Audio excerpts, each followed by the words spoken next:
ನಾನಿವತ್ತು Hemavathi channel air ಮೇಲಿದ್ದೀನಿ. ಏನಕ್ಕಪ್ಪ ಬಂದೆ ಅಂದರೆ ಇಲ್ಲಿ ಕೆಲವರು ಸಾರ್ವಜನಿಕರು ಮಾಹಿತಿ ಕೊಟ್ಟರು. ಯಾರಪ್ಪ ಸಾರ್ವಜನಿಕರು ಅಂದರೆ ಇಲ್ಲಿ ನೋಡಿ, ಇಲ್ಲಿ ಪಕ್ಕದಲ್ಲಿ ಪಾರ್ಕ್ ಇದೆಯಲ್ಲ, ಸಂಜೆ ಹೊತ್ತು ವಾಯು ವಿಹಾರ ಮಾಡ್ತಾರೆ ಅಂತ, ವಾಕ್ ಮಾಡ್ತಾರೆ. ಅವರು ನನಗೊಂದು ಮಾಹಿತಿ ಕೊಟ್ಟರು. ಆ ಮಾಹಿತಿ ಏನಪ್ಪ ಅಂದರೆ ಬೆಂಕಿ ಹಾಕಿದ್ದಾರೆ ನೋಡಿ. ಈ ಬೆಂಕಿ ಹಾಕಿದ್ರೆ ಈ ಥರ ಹೊಗೆ ಬರ್ತಾ ಇದೆ. ಈ ಹೊಗೆ ಎಲ್ಲ ಎಲ್ಲಿಗೆ ಹೋಗ್ತದೆ? ಪಾರ್ಕಿಗೆ ಹೋಗ್ತಾ ಇದೆ. ಆ ಪಾರ್ಕಲ್ಲಿ ಪಾಪ ಅವರು ವಾಕ್ ಮಾಡೋರು ಈ ಹೊಗೆ ಕುಡ್ಕೊಂಡು ಪಾರ್ಕಲ್ಲಿ ವಾಕ್ ಮಾಡೋ ಅಂಥ ಪರಿಸ್ಥಿತಿ ನಿರ್ಮಾಣವಾಗಿದೆ.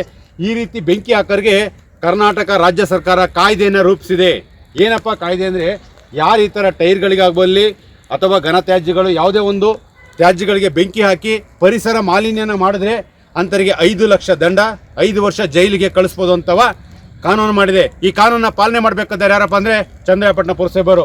ಆದರೆ ಚಂದ್ರಾಯಪಟ್ಟಣ ಪುರಸಭೆಗೆ ಗೊತ್ತಿದೆ, ಪ್ರತಿನಿತ್ಯ ಇದೇ ರೀತಿ ಟೈರ್ಗಳಿಗೆ ಗ್ಯಾರೇಜ್ಗಳನ್ನವರು ಅವರು ಇವರೆಲ್ಲ ಬೆಂಕಿ ಹಾಕ್ತಾರೆ ಅಂತ ಗೊತ್ತಿದ್ರು ಸಹ ಕಣ್ಣು ಮುಚ್ಕೊಂಡು ಕೂತಿದ್ದಾರೆ. ಯಾಕೆ ಕಣ್ಣು ಮುಚ್ಕೊಂಡು ಕೂತಿದ್ದಾರೆ ಅಂದರೆ, ಕೆಲವರು ಆರೋಪ ಮಾಡ್ತಾರೆ, ಸ್ವಾಮಿ ಅವ್ರ ಜೋಬು ತುಂಬುತ್ತೆ, ಪರಿಸರ ಹಾಳಾದ್ರೇನು, ಯಾರ ಮನೆ ಹಾಳಾದ್ರೇನು, ನನ್ನ ಜೋಬ್ ತುಂಬ್ತಾ ಇದೆ, ಅದಕ್ಕೆ ಸಾಕು ಅಂತವ ಈ ಪುರಸಭೆಯವರು ಕಣ್ಣು ಮುಚ್ಕೊಂಡು ಕೂತಿದ್ದಾರೆ. ಈ ರೀತಿ ಪರಿಸರ ಮಾಲಿನ್ಯ ಆಗ್ತಾ ಇರೋದನ್ನ ದಯವಿಟ್ಟು ಈಗಲಾರು ಮನವಿ ಮಾಡ್ತೀನಿ ಪುರಸಭೆಯವರಿಗೆ. ಪರಿಸರ ಮಾಲಿನ್ಯ ಆಗ್ತದೆ, ವಾಯು ಮಾಲಿನ್ಯ ಆಗ್ತದೆ.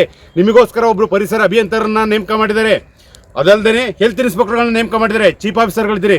ನಿಮ್ಗೆ ಇಷ್ಟೆಲ್ಲ ಸವಲತ್ತುಗಳನ್ನ ಕೊಟ್ಟು, ಸರ್ಕಾರ ನಿಮಗೆ ಕ್ವಾರ್ಟರ್ಸ್ ಕೊಟ್ಟರು, ವೆಹಿಕಲ್ ಕೊಟ್ಟು, ಓಡಾಡೋದಕ್ಕೆ ಎಲ್ಲ ಸವಲತ್ತು ಕೊಟ್ಟು, ವೇತನನೂ ಕೊಟ್ಟರು ಸಹ ನೀವು ಯಾಕೆ ಈ ಥರ ಕಣ್ಮುಚ್ಕೊಂಡು ಕೂತಿದ್ರಿ?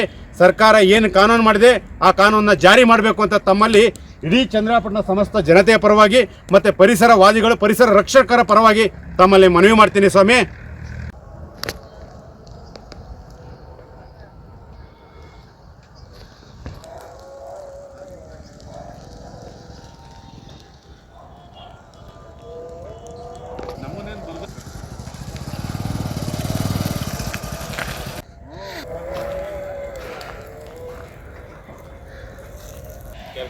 ಕೆಲಸಗಳು ಅದಕ್ಕೆ ಗೊತ್ತಿಲ್ಲ.